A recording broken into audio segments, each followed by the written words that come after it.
정년을 맞이한 김 선생님은 요즘 아침마다 식탁 위에 올려둔 작은 탁상 시계를 한참 바라보곤 한다. 초침은 여느 때처럼 성실하게 움직이는데 정작 자신은 서둘러 나갈 일이 없어졌다는 사실이 낯설다. 커피포트가 끓는 소리를 들으며 창밖으로 고개를 돌리면 골목 가로수 잎사귀가 가볍게 흔들리고 가끔은 고양이가 담장을 걷는다. 집 안은 고요하고 벽에 달린 액자 속 회식 사진들은 유난히 북적거려 보인다. 그가 스스로에게 물어보는 질문은 매일 같다. 오늘은 무엇을 하며 바쁘게 보낼까? 아니, 굳이 바쁘게 보낼 필요가 있을까? 전화를 건 건 대학 시절부터 붙어 다닌 친구들이었다. 오랜만에 듣는 익숙한 목소리들은 별말 아닌 농담에도 환하게 웃었다.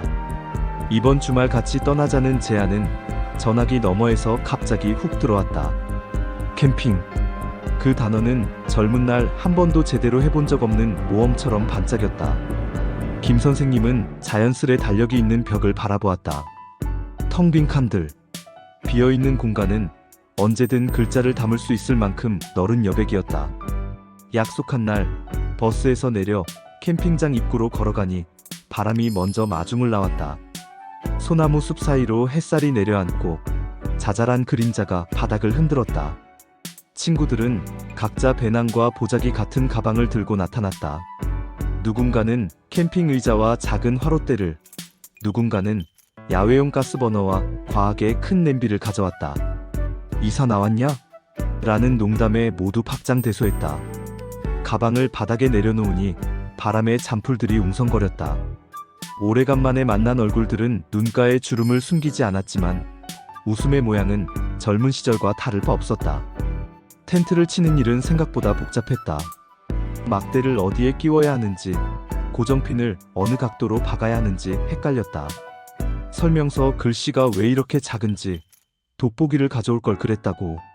중얼거리자 옆에서 누군가 우리 나이엔 돋보기도 장비하고 툴툴거렸다. 막대를 어설프게 연결하다가 하나가 툭 빠져나와 텐트 천이 휘청거리기도 했다. 그러다 모두 한숨을 쉬고 다시 웃었다. 서투름은 오랜만에 만지는 취미처럼 어색하고 귀여웠다. 마침내 삐뚤빼뚤하지만 자립해 선 텐트 앞에서 다들 엄지를 치켜들었다. 무너지지만 않으면 최고지. 라는 말이 합의안처럼 통과되었다. 짐을 정리하고 주변을 둘러보았다. 나무 사이를 비집고 들어오는 햇빛은 먼지처럼 가벼운 빛 알갱이를 허공에 떠있게 했다. 멀리서 아이들 웃음소리가 들리고 한쪽에서는 강아지가 꼬리를 흔들며 산책을 했다. 김 선생님은 호주머니에서 낡은 가죽 지갑을 꺼내 작은 사진을 바라봤다. 대학 때 친구들과 바다에서 찍은 단체 사진이었다. 바람이 얼굴을 스쳐 지났다. 사진 속의 자신이 지금의 자신에게 말하는 것 같았다. 이봐, 또 나가보자. 바다는 아직 거기 있다. 점심으로 가져온 김밥을 나눠 먹고 나니 마음이 더 부풀었다. 정오의 하늘은 파랗고 바람은 가볍고 사람들은 웃었다. 근처에 산책길 있다던데 한 바퀴 돌까? 라는 제안에 모두 고개를 끄덕였다. 길은 소나무 향으로 가득했고 곳곳에 놓인 벤치에는 사람들이 두런두런 이야기를 나누고 있었다. 걸음을 맞추다 보니 대학 시절 얘기가 자연스레 꺼졌다. 무작정 떠났던 강릉, 야간버스, 깨어보니 해돋이가 이미 끝나 있었다는 에피소드에 모두가 박장대소했다. 누군가 그때 기사 아저씨 표정 생각난다라고 하자 다른 친구가 해는 떴지. 너희는 잣지라는 목소리를 흉내냈다. 웃음은 파도처럼 밀려왔다. 오후가 천천히 저녁으로 굴러가자 자리로 돌아와 화롯대를 꺼냈다. 불소 시계가 금세 타오르고 바람은 불꽃의 방향을 살짝씩 바꾸었다. 지글거리는 소리에 배가 요란하게 대답했다. 고기를 굽는 동안 서로 집에서 가져온 양념장 자랑이 이어졌다. 간장과 마늘을 듬뿍 넣은 집도 있었고 된장과 매실청을 적절히 섞은 집도 있었다. 내 건 우리 집 비법이야. 비법은 공유해야 비법이 되지. 라는 말에 누군가는 그럼 비법이 아니지 하고 웃었다. 맥주캔을 탁 열자 탁한 탄산 소리가 시원하게 귀를 때렸다. 살짝 차가운 밤 공기와 방금 구운 고기의 냄새, 초릿하게 번지는 불빛이 어우러져 자리를 더 따뜻하게 만들었다. 불을 바라보는 시간은 이상하게 길다. 불꽃은 금세 타올랐다가 금세 가라앉고 다시 살아난다. 누군가 회사 다닐 때는 이런 여유 생각도 못했지라고 말하자 다른 친구가 조용히 고개를 끄덕였다. 야근이 일상이던 날들, 성과표와 보고서로 계산되던 시간들, 휴일에도 알람을 끄지 못하던 습관. 그 모든 것들이 여기서만큼은 잠깐 문 밖에 서 있었다.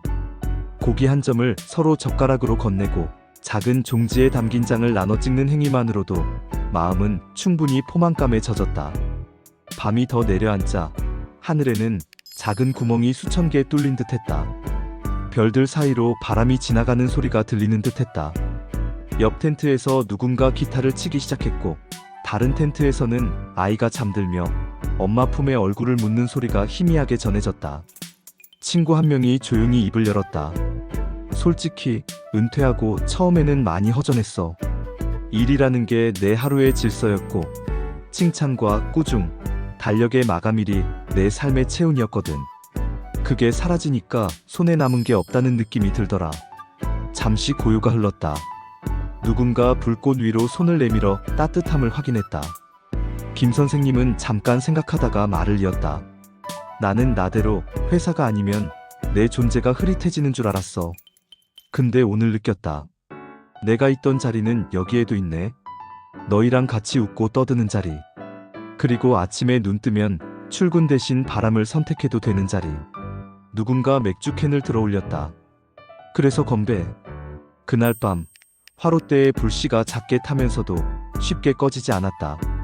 텐트 안으로 들어가 누웠을 때 천이로 작은 그림자들이 이리저리 흔들렸다. 오랜 세월 무게가 내려앉은 어깨가 느리게 숨을 쉬었다. 천천히, 아주 천천히.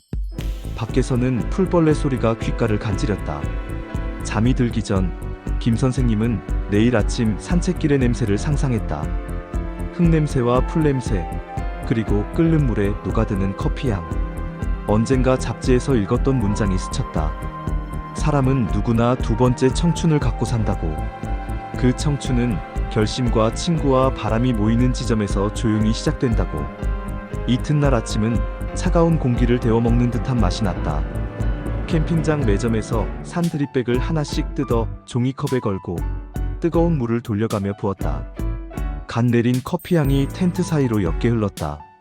한 친구가 작은 도시락통을 꺼내더니 어제 남은 고기를 잘게 썰고 주먹밥을 뚝딱 만들었다. 김 선생님은 그 옆에서 김을 구워 손바닥 크기로 뽀얗게 나눠주었다. 아침 햇살에 김 조각이 살짝 반투명하게 빛났다. 식사가 끝났을 때 다들 입가에 미소가 고정되어 있었다. 이거 별거 아닌데 참 좋다. 그 말은 이틀 내내 여러 번 반복되었다. 별것 아닌 것의 힘. 예전에는 놓치던 감각들이 하나둘 돌아오고 있었다. 점심 무렵 근처 재래시장이 열린다는 소식을 들었다. 차로 20분을 달려 도착한 시장은 살아 움직였다. 빨간 고추와 싱싱한 깻잎, 엄지손톱만 한 멸치가 산처럼 쌓이고 어물전 주인은 손놀림으로 칼을 부렸다. 떡집에서는 갓 쪄낸 백설기가 김을 피웠고 김이 흩어지며 쫀득한 냄새가 퍼졌다. 노점에서 파는 어묵 국물은 바람보다 따뜻했고 분식집에서는 할머니가 손님에게 더 줘, 더 먹어 하며 웃었다. 친구들은 양손 가득 무언가를 들고 캠핑장으로 돌아왔다. 그중 한 봉지는 작은 엽서 묶음이었다. 시장 구석에 자리한 조그만 아틀리에에서 샀다고 했다. 바닷가, 소나무, 그리고 새벽빛을 그린 수채화 엽서. 엽서 뒤편에는 작은 글씨로 서명이 있었다. 박영순. 동네에서 그림을 그린다는 분이라고 상인이 설명했다. 이 이름은 나중에 김 선생님의 또 다른 하루와 천천히 연결될 것이다. 오후에는 강가로 내려가 물수제비를 떴다. 손목이 예전 같지 않다며 툴툴대면서도 첫 번째 돌멩이는 의외로 잘 나갔다. 물 위로 2번, 3번 튀기고 사라질 때 옆에서 누군가 이 정도면 국가대표라고 외쳤다. 환호와 야유가 섞였다. 길가의 핀 억새는 바람 따라 고개를 흔들었고 억새숲 사이로 잠자리들이 지그재그로 날았다. 한참을 그렇게 웃고 떠든 뒤에야 사람들은 서로의 표정을 자세히 들여다보았다. 즐거움과 안도, 작은 피로와 더 작은 기대가 뒤섞인 얼굴들이었다. 이제는 끝이 아니라 시작이라는, 말로 하면 너무 쉬워지는 진실을 각자 나름의 속도로 받아들이는 듯했다. 돌아오는 차 안에서 라디오는 옛 가요를 흘려보냈다. 가사를 또박또박 따라 부르는 사람, 흥얼거리기만 하는 사람, 창밖을 보며 침묵하는 사람. 노랫말 속 계절은 가을이었고 모두의 마음속 계절도 그와 닮아 있었다. 김 선생님은 창밖의 산그늘과 논둑을 스쳐 지나가다가 문득 손바닥을 펴보았다. 오래된 굳은 살이 희미해졌고 그 자리에 새로 생기는 선들이 있었다. 그 선들은 가늘고 길었다. 어쩌면 다음 장으로 넘어가는 책에 접힌 자국 같았다. 집에 돌아온 그날 밤, 그는 시장에서 산 엽서 묶음을 꺼내 책상 위에 펼쳐놓았다. 엽서 속 소나무는 실제보다 부드러웠고 바다는 더 깊었다. 엽서 한 장 뒷면에 짧은 글을 썼다. 오늘 불꽃은 쉽게 꺼지지 않았다. 내일도 그럴 것 같다. 봉투에 넣어 본인에게 주소를 적었다. 우체통에 넣을까 말까 망설이다가 결국 서랍에 넣었다. 언젠가 마음이 무너질 때 꺼내 읽어보려고. 엽서 아래 깔린 종이에서 잉크가 천천히 스며들어 작은 얼룩을 만들었다. 얼룩은 달처럼 둥글었다. 며칠 뒤 동네 도서관 게시판에서 작은 전시 포스터를 발견했다. 수채화 소품전. 작가 이름이 엽서의 서명과 같았다. 박영순. 전시는 다음 주 목요일까지였다.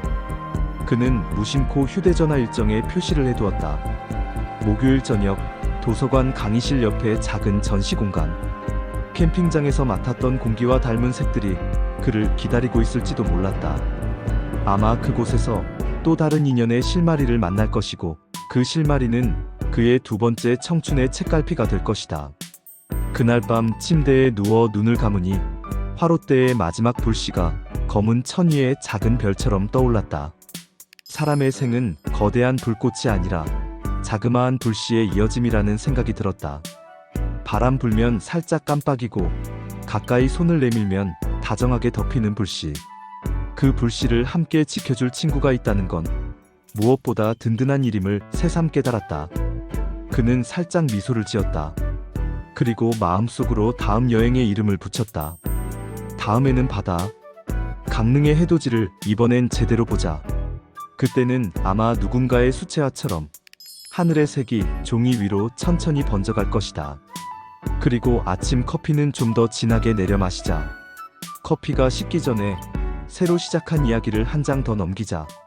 사람이 한 사람의 시간을 살아온다는 건 매일 같은 길을 걸어도 어느 한 모퉁이에서 뜻밖의 창문을 발견하는 일과 닮아 있다. 박 여사는 오랫동안 회사에서 재무 업무를 맡아 꼼꼼함과 정확함을 귀하게 여겼다. 숫자 옆에는 늘 증빙과 규정이 붙어 따라다녔고 선과 칸이 나누어진 표 안에서 하루가 흘렀다. 퇴직을 하고 손주를 보며 지내는 동안 집안의 시계는 새롭게 울렸다. 아이의 낮잠 시간에 맞춰 밥을 지어 먹이고 빨래를 널고 장난감의 작은 부품들을 모아 상자에 정리하는 일은 생각보다 많은 손길을 요구했다. 하지만 해가 기울기 시작하면 마음 한쪽이 살짝 비었다. 누군가에게 승인받을 일도 오늘의 수치를 확인할 일도 없는데도 자신이 잘하고 있는지 문득 불안해졌다. 그럴 때면 창가에 앉아 지나가는 구름을 보았다. 구름은 제멋대로 형체를 바꾸며 느리게 흘렀다. 그 느린 흐름이 질투났다. 어느 토요일 오후 손주가 낮잠에 빠져든 틈을 타 동네 미술관에 들렀다. 입구에 대나무 바람개비가 바람에 삐걱거리며 돌았다. 표를 끊고 들어서자 조용한 음악이 어깨를 감쌌다. 작은 전시였다. 물이 스며들 듯 번져가는 물감 자국들. 질서 없는 듯하지만 어딘가 꼭 맞는 색의 조합. 박 여사는 그림 한 장 앞에서 한참을 서 있었다. 바다였다. 수평선에 닿기 전 파도가 부드럽게 낮아지는 구간이 유난히 섬세했다.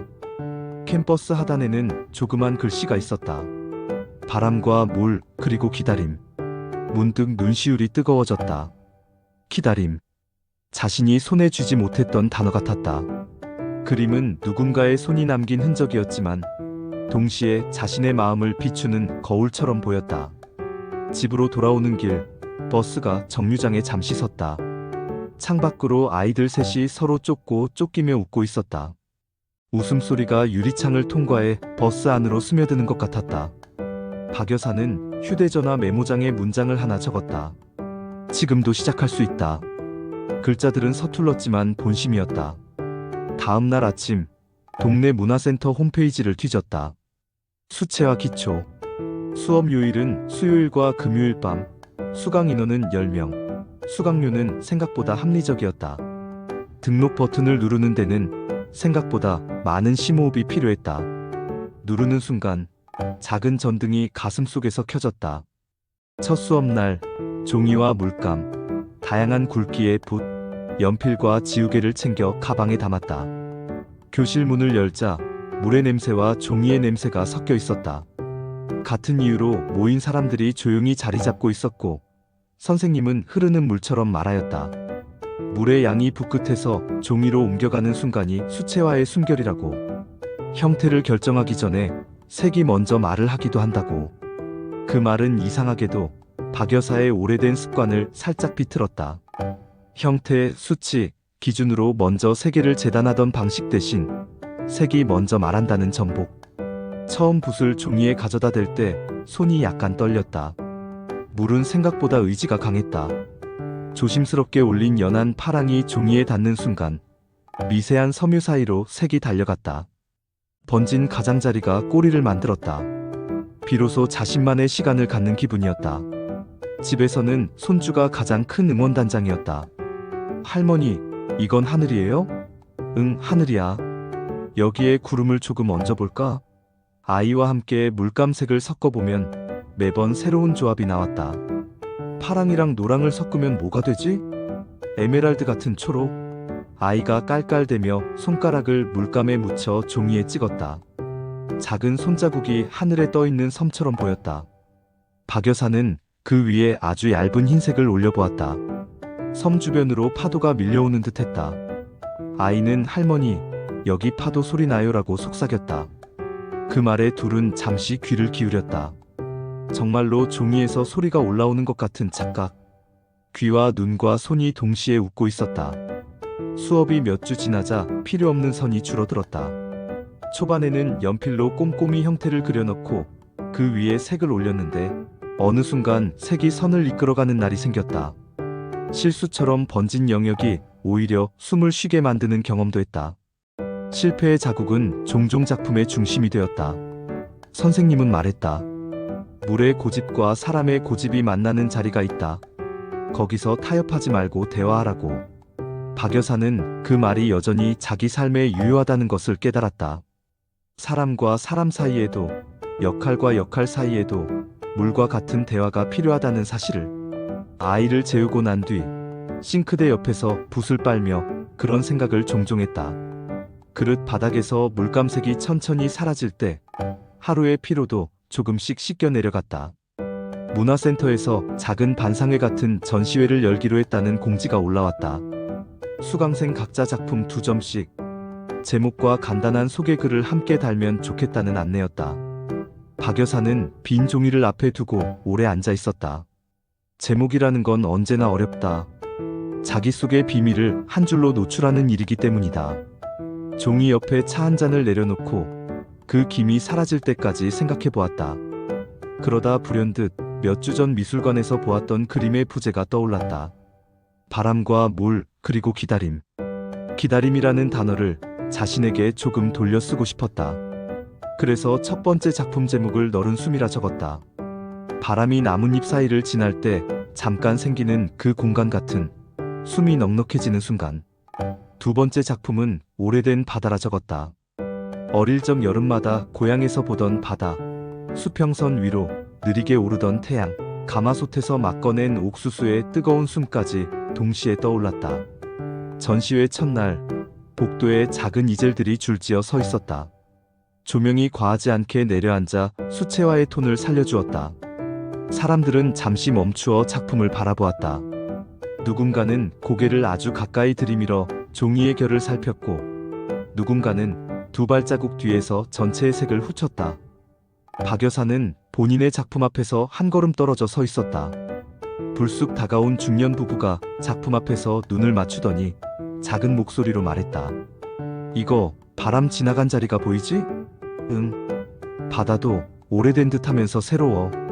박 여사는 가볍게 목을 축였다. 누군가의 마음속에 물이 스며드는 소리가 들리는 것 같았다. 잠시 뒤 전시장을 한 바퀴 돌던 한 노신사가 다가왔다. 혹시 작가분이세요? 고개를 끄덕이자 노신사는 말없이 고개를 숙였다. 고맙습니다. 오래된 바다를 보니 젊었을 때 친구들과의 바닷가가 떠오르네요. 이번엔 꼭 해돋이를 보려고 합니다. 그 노신사의 눈가가 환하게 웃었다. 노신사는 이름을 알려주지 않았지만 명찰에 적힌 이름을 보고 떠난 사람도 있었다. 김 선생님이었다. 그가 떠나며 남긴 짧은 메모는 나중에야 발견되었다. 물과 바람 사이 아주 고운 길을 지나셨네요. 전시는 예상보다 많은 사람들이 찾아왔다. 문화센터 카페에서는 수강생들이 돌아가며 하루에 1시간씩 작품 앞에서 짧은 설명을 하는 시간을 가졌다. 박 여사의 차례가 되었을 때 손이 약간 떨렸다. 하지만 첫 마디는 생각보다 안정적으로 나왔다. 저는 늦게 시작했지만 제게 필요한 속도가 있었던 것 같아요. 물이 번지는 속도와 제 하루가 익숙해지는 속도가 어느 날 갑자기 맞아떨어졌어요. 실패라고 생각했던 번짐이 살아있는 가장자리였다는 걸 몇 번이나 배웠습니다. 그래서 이제는 제가 번지도록 내버려 둡니다. 그의 말이 끝나자 한 아이가 조심스럽게 손을 들었다. 선생님, 저도 그려도 돼요? 박 여사는 크게 웃었다. 그럼요. 지금이 딱 좋아요. 집으로 돌아오는 길, 가방이 이상할 정도로 가벼웠다. 무언가를 잃어버린 게 아니라 내려놓았기 때문일 것이다. 버스 창밖으로 스치는 가로등 불빛이 물감처럼 번졌다. 박 여사는 창가에 이마를 살짝 기대었다. 고요한 밤의 냄새가 유리창 틈으로 들어오는 듯했다. 문득 손주 얼굴이 떠올랐다. 아이의 손가락, 작은 손바닥, 잠들 때의 고른 숨소리. 내일은 아이와 함께 종이 비행기를 접어 날려보자고 생각했다. 날개의 폭을 조금 넓히고 꼬리 부분을 아주 살짝 구겨주면 더 멀리 간다는 팁을 어디선가 본 기억도 떠올랐다. 그림과 비행기, 둘 다 방향을 바꿔주는 손길 하나면 충분하다. 빛은 아주 작은 각도만으로도 새로운 장면을 만들어낸다. 며칠 후 동네 도서관에서 매달 마지막 목요일에 열리는 독서 모임을 알리는 포스터를 보았다. 읽는 사람들의 바다라는 제목이 눈에 들어왔다. 바다. 작품 제목을 고를 때 머물던 단어가 또다시 인연처럼 나타났다. 신청 인원을 보니 아직 여유가 있었다. 박 여사는 이름을 적었다. 모임 장소는 도서관 2층 작은 강의실. 모임을 주관하는 분의 소개 글을 읽다 눈을 동그랗게 떴다. 이번 달 특별 손님으로 지역문화센터 수강생의 소품 전시가 함께 열린다고 적혀 있었다. 부탁받은 사람의 이름이 박영순으로 적혀 있었다. 자신의 이름. 작게 웃음이 났다. 누군가에게 초대되는 기분이 들었다. 아마 그곳에서는 낯선 이야기들과 또 다른 시작들이 조용히 펼쳐질 것이다. 그리고 누군가는 낡은 엽서 묶음에서 본 그 이름의 주인공이 우연처럼 또 걸어 들어올지도 모른다. 박 여사는 집에 돌아와 벽에 붙은 달력을 다시 보았다. 동그라미가 하나둘 늘어나 있었다. 수요일, 금요일 수채화 수업, 토요일 미술관 봉사, 마지막 목요일 독서 모임. 빈칸이 더 이상 무섭지 않았다. 빈칸은 그저 아직 채워지지 않은 종이일 뿐이다. 붓끝에 물을 묻혀 종이 위로 올릴 때 물이 가장자리로 천천히 번지는 순간 그는 알았다.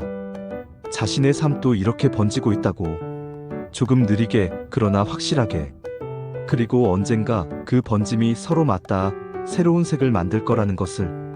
그 색은 이미 마음 한쪽에 자리 잡았다. 이름을 붙일 수 없는 색. 하지만 분명히 존재하는 색. 그리고 누군가 그 색을 바라보며 조용히 고개를 끄덕일 것이다.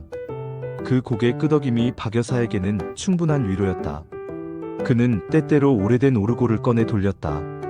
톱니가 맞물리는 소리가 은근히 방 안에 번졌다. 뚜껑 안쪽 거울에는 오래전의 자신이 아닌 지금의 자신이 담겼다. 회전목마의 말들이 천천히 돌며 같은 자리로 돌아올 즈음 그는 문득 생각했다.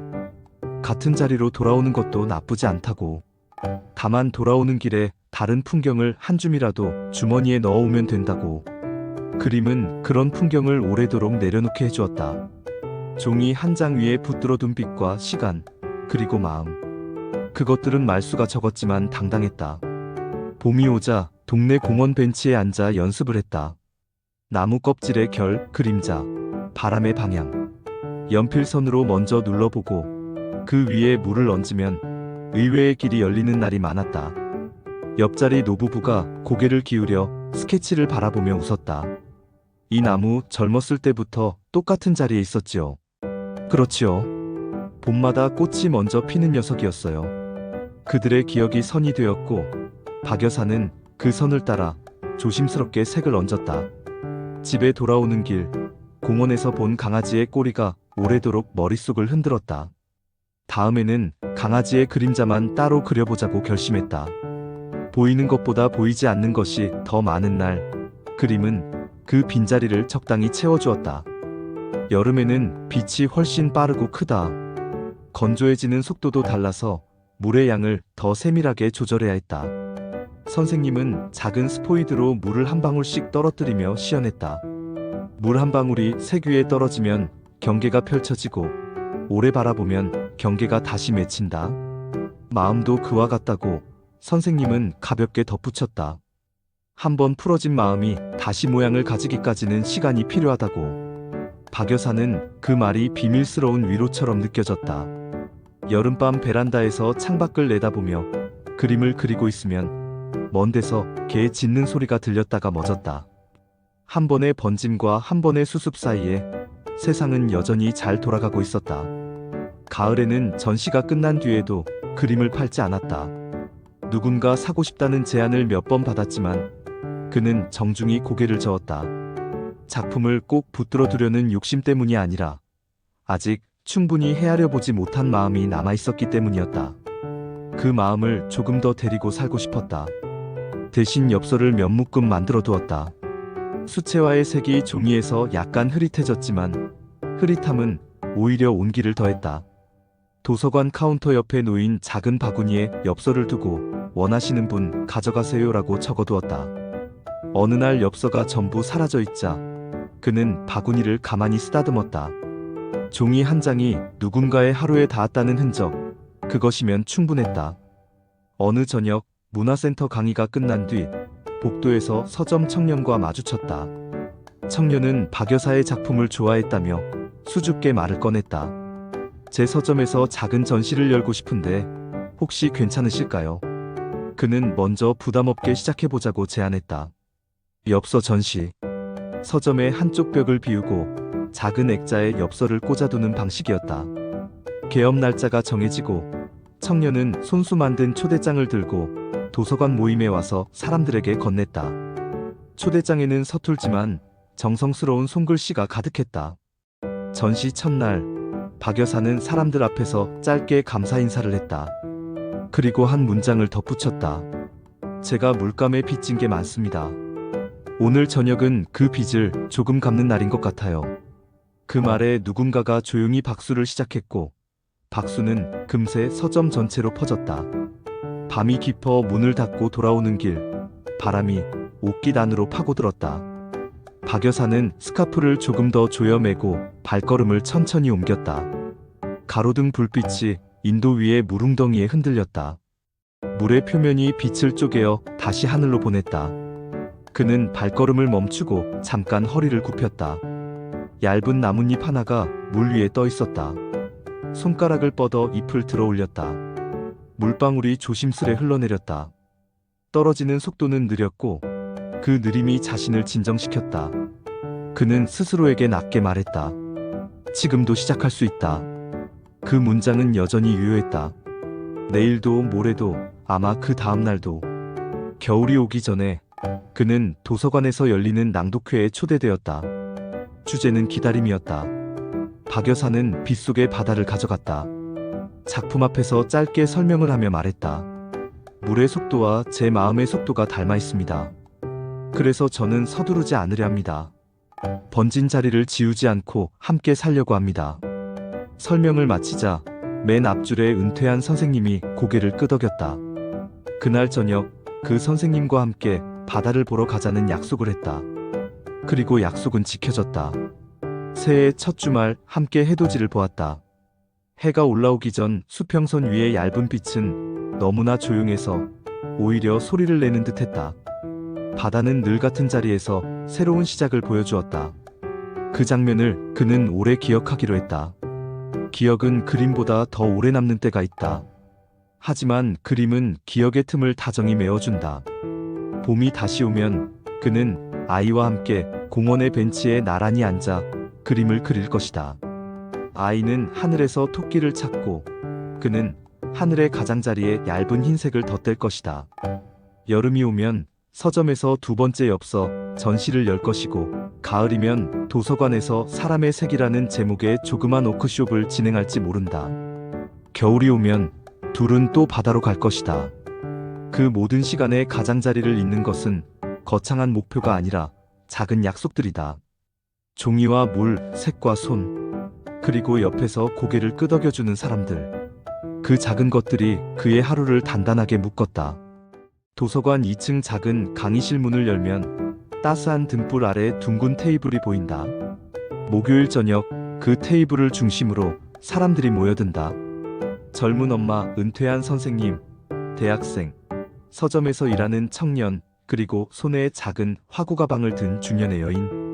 그들은 서로의 이름을 처음에는 조심스럽게 부르다가 몇 번의 만남이 지나면 자연스럽게 이름 끝에 님 대신 씨를 붙이거나 호칭 없이 다정한 목소리로 불러준다.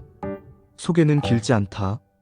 오늘 읽은 구절 중 가장 마음에 남은 문장을 한 줄씩 말하는 것으로 모임은 시작된다. 누군가는 숨을 고르고, 누군가는 가볍게 웃고, 누군가는 책갈피를 어루만진다.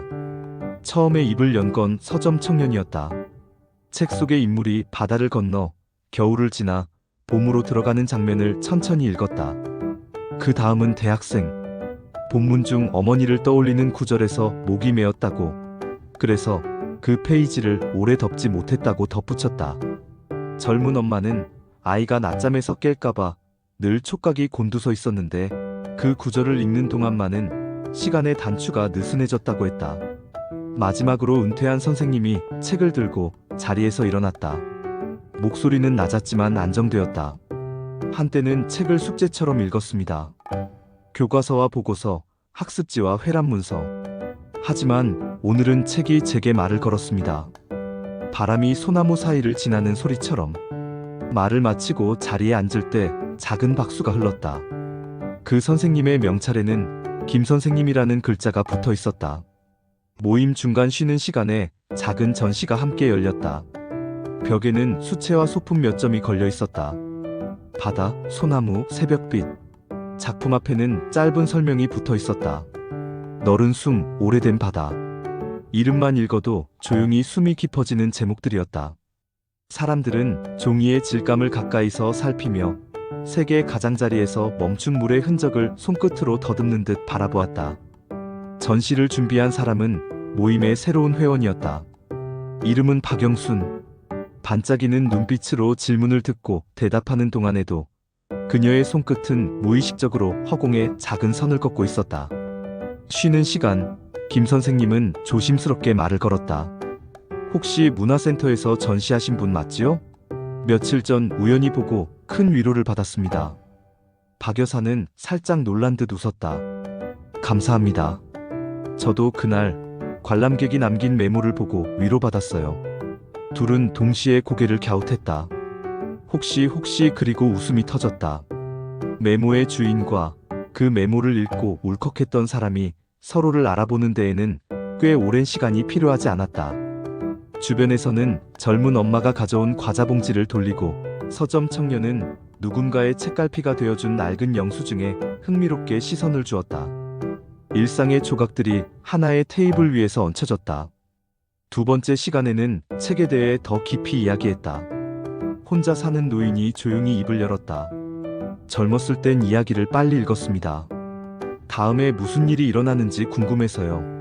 그런데 요즘은 같은 문장을 3번, 4번 읽습니다.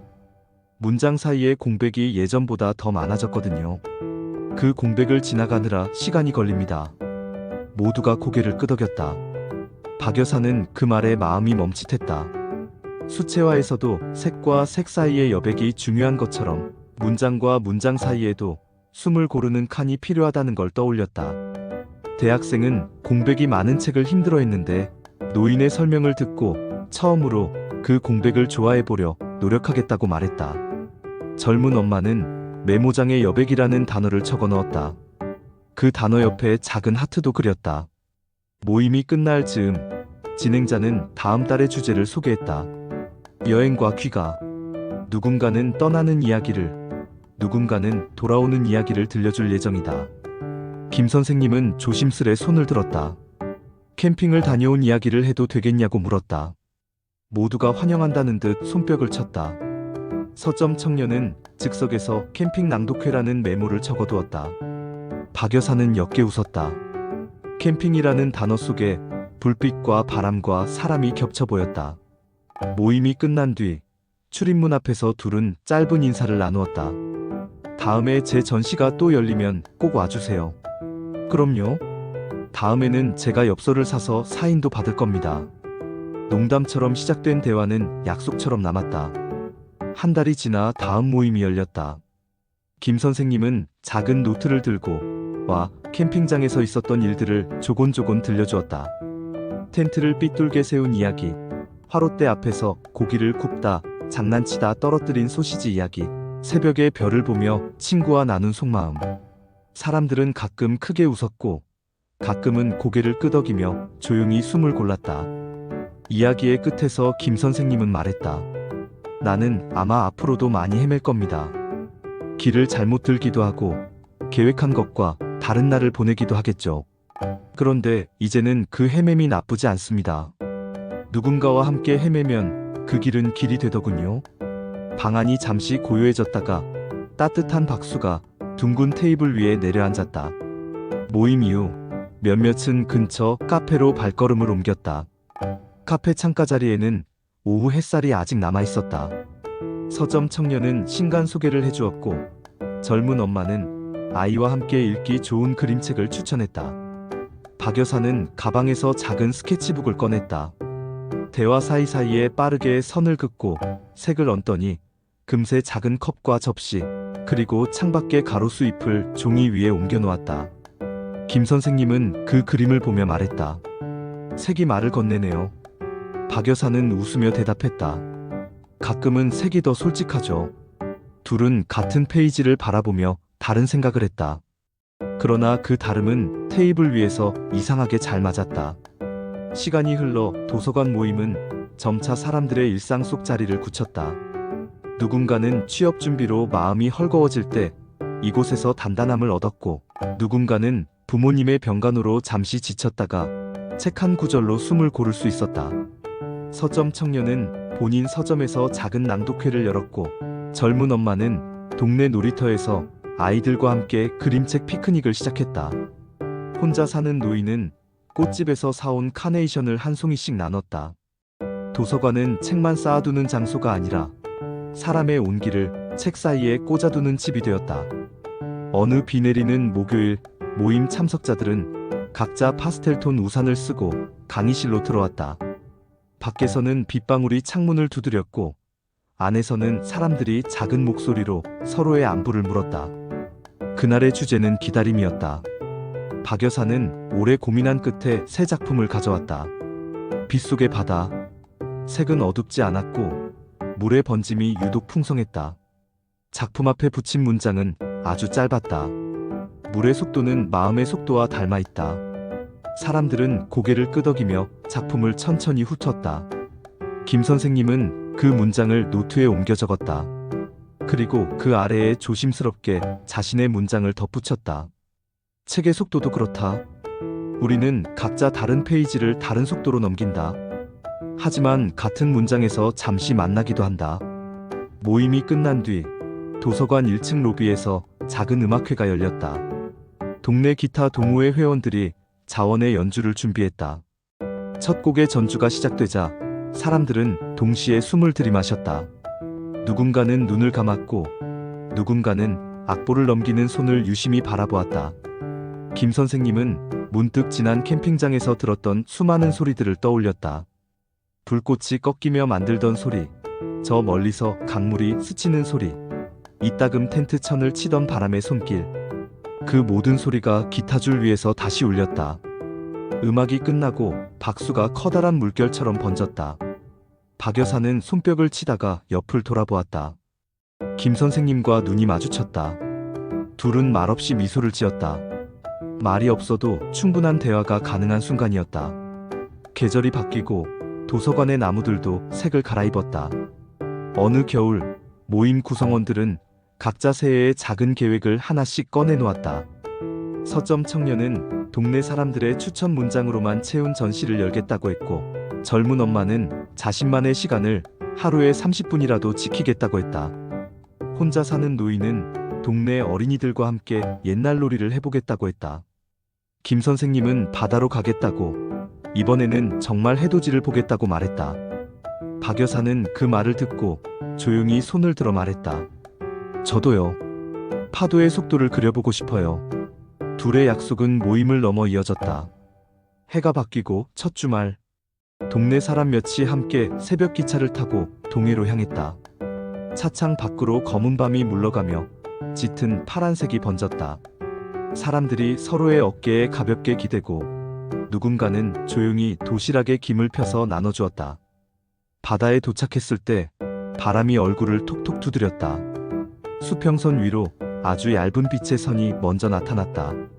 그 선은 점점 넓어지고 따뜻한 황금색이 물 위에 가늘게 떠올랐다.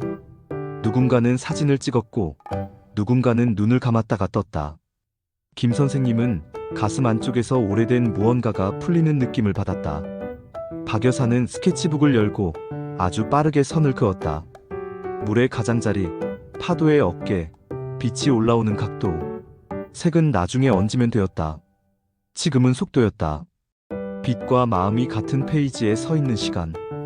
해가 완전히 떠오르자 사람들은 서로를 바라보며 웃었다. 이 순간을 오래 기억하게 해달라는 듯 천천히 숨을 들이마셨다. 김 선생님은 속으로 말했다. 이제 알겠다.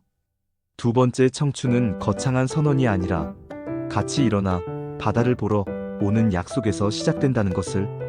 박 여사는 마음속으로 대답했다. 번지는 물감처럼 우리의 하루도 서로에게 스며들어 새로운 색을 만든다고. 바다의 소리가 뒤늦게 커졌다. 파도는 늘 같은 모양으로 오지 않았다. 어떤 파도는 격했고 어떤 파도는 놀라울 만큼 조심스러웠다. 하지만 결국 모두 해변에 닿았다. 사람의 이야기들도 그럴 것이다. 다른 속도로, 다른 모양으로. 그러나 결국 서로의 곁에. 돌아오는 기차 안에서 사람들은 조용히 졸았다. 바람이 창문 틈을 타 들어와 이마를 식혔다. 김 선생님은 주머니에서 작은 엽서를 꺼내 뒷면에 오늘 날짜를 적었다. 해돋이를 봤다. 이번엔 정말. 그리고 한 줄을 더 적었다. 함께라서 가능했다. 엽서는 박 여사에게도 한 장 건네졌다. 그녀는 엽서의 앞면에 아주 연한 색으로 작은 선을 그었다. 파도가 시작되는 자리. 그리고 뒷면에 적었다. 오늘의 번짐은 따뜻했다. 도서관 모임은 어느새 사람들의 여행이 됐다. 책을 읽고 문장을 나누던 자리는 이제 서로의 시간을 나누는 자리로 조금씩 확장되었다. 도서관 문은 여전히 매주 목요일 저녁 같은 시간에 열린다.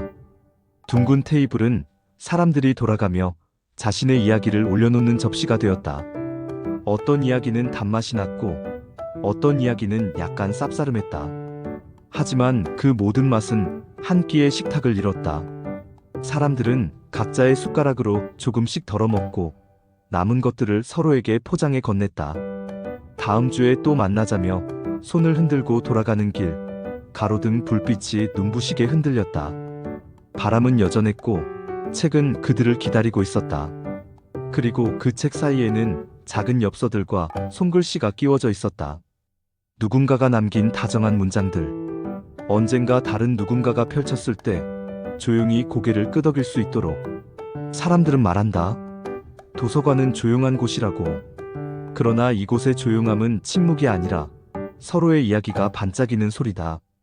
그 반짝임은 때로 눈물로, 때로 웃음으로, 또 다른 때에는 손등 위로 떨어져 따뜻함으로 남는다. 김 선생님은 오늘도 문 앞에서 잠깐 숨을 고른 뒤 들어온다. 박 여사는 스케치북을 챙긴다. 서점 청년은 새로 들어온 책의 냄새를 사람들에게 전해준다. 젊은 엄마는 아이의 낮잠 시간을 잘 재우고 서둘러 걸음을 옮긴다. 혼자 사는 노인은 꽃을 한 송이 들고 온다. 그리고 그들 모두는 둥근 테이블에 앉아 같은 문장을 다른 목소리로 읽는다. 바다와 바람과 번짐과 기다림. 그 단어들 사이로 서로의 삶이 조용히 스며든다. 목요일 저녁의 도서관은 그렇게 한 도시의 심장처럼 뛰고 있었다.